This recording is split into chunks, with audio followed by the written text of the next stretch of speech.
उस ज़माने में अल्लाह ताला ने कहा कि कुछ लोग अपनी बेटियों से इतना शर्मिंदा होते थे कि वो उनको ज़िंदा दफना देते थे। आप इस बच्ची को ज़िंदा नहीं दफना रहे। तो इंसान के जो जज्बात में किए गए फ़ैसले हैं, क्योंकि ना हम अल्लाह की ज़ात से राब्ते में हैं, मतलब कि अब हमें फ़ील तो नहीं आती। जैसे मिसाल अभी आपका माइक है, आप रिकॉर्डिंग कर रहे हैं, ये ब्लू हो गया है, इट्स मीन कि आपको पता लग गया है ये रिकॉर्डिंग स्टार्ट हो गई है। बट हमारी ज़िंदगी के अंदर हम कोई भी फ़ैसला करते हैं, चाहे बिज़नेस में, चाहे पर्सनल लाइफ में, चाहे किसी यानी कि कोई बाप बेटी का फ़ैसला करता है, बेटे का फ़ैसला करता है, उसको बाहर आउट ऑफ कंट्री भेजता है, किसी वो कुछ फ़ैसले होते हैं जो बाद में बंदा कहता है यार ये तो मेरे जज्बात के फ़ैसले थे, और उस जज्बात के किए हुए फ़ैसले जो है वो समझ लें आखिरी सांस तक होता है। अगर बेटी की शादी गलत हो गई है तो अब उसको यही कहना है कि अब तुम निभाओ। क्यों? क्योंकि भाई पूरे मुआशरे की नज़रें मेरे ऊपर है। तो ये जो जज्बात में किए गए फ़ैसले, इसको कैसे हम ठीक सर करें? आपने जो बात की, आपका नाम क्या है? आदिल नाम है मेरा। आदिल भाई, देखें, आपने इसमें 2-3 बातें की हैं। पहली बात ये, जज्बात हर इंसान की ज़िंदगी का हिस्सा है, उससे आप कभी एस्केप नहीं कर सकते। जिस तरह आप अपनी खाल से बाहर नहीं निकल सकते, आप अपने जज्बात से बाहर नहीं निकल सकते। तो इस्लाम इसलिए नहीं आया कि हमारे जज्बात को मिटा दे। ख्वाहिशात हमारी रहेंगी, खौफ हमारे रहेंगे, डर हमारे रहेंगे, ये सारी चीज़ें, जितने भी मोहब्बत है, नफ़रत है, ये सारी चीज़ें इंसान के अंदर हैं और ये अल्लाह ने ही डाली हैं। ठीक है, यहाँ तक कि ये भी अल्लाह ताला ने कह दिया ना, अदहका व अबका, वही हंसाता है वही रुलाता है, यानी जज्बात का कंट्रोल उसी का है।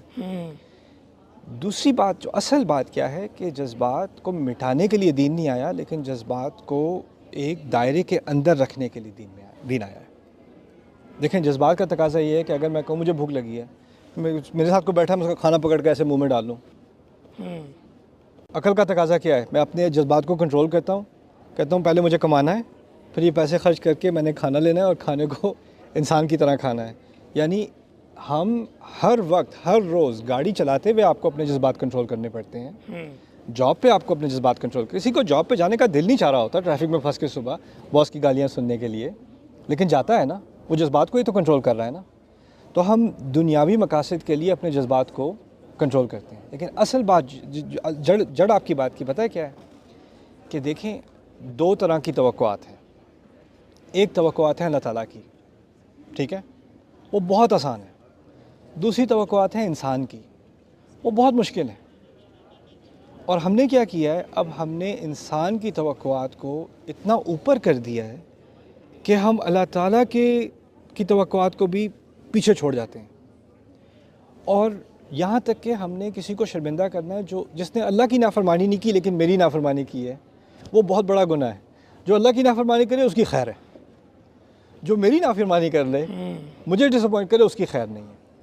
अब जो बाप जज्बात में आके अपनी बेटी की कहीं गलत शादी करता है, उसने एक अल्लाह का हुक्म नहीं माना, अल्लाह ने उस बच्ची को इजाज़त दी है, वो बच्ची तो है नहीं, खैर बालिग है, अगर बच्ची होती तो उसकी शादी नहीं हो सकती, बालिग है तो शरीयत ने उसको क्या हक़ दिया है, अल्लाह ने क्या हक़ दिया है? अल्लाह ने ख़ुद, कि उसका इख्तियार है लड़की का ना करने का या हाँ करने का, उसको अल्लाह ताला ने इख्तियार दिया है। क्योंकि ये जो अक़्द है, इसकी बुनियाद क्या है?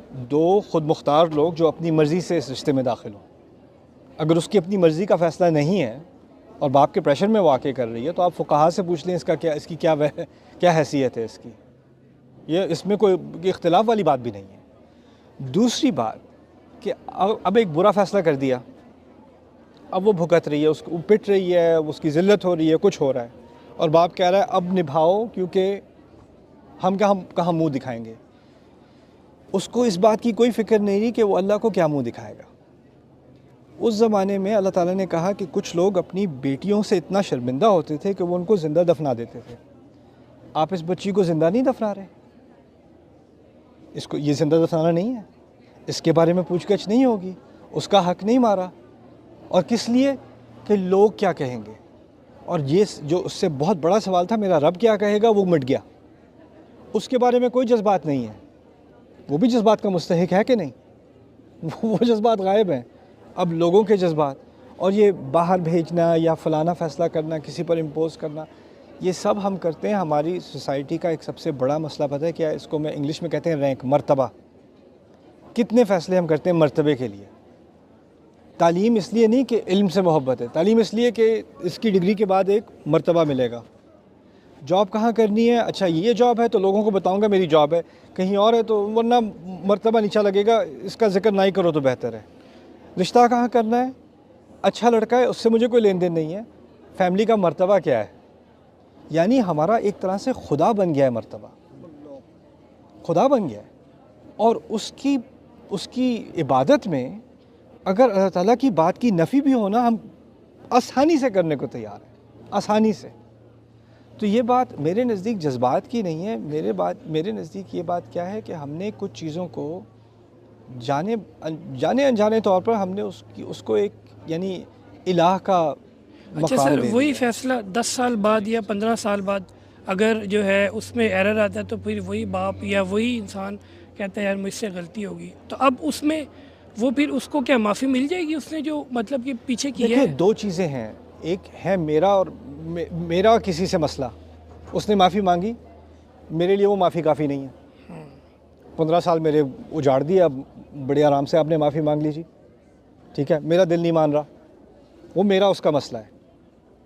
दूसरा मसला है उसका और उसके रब का।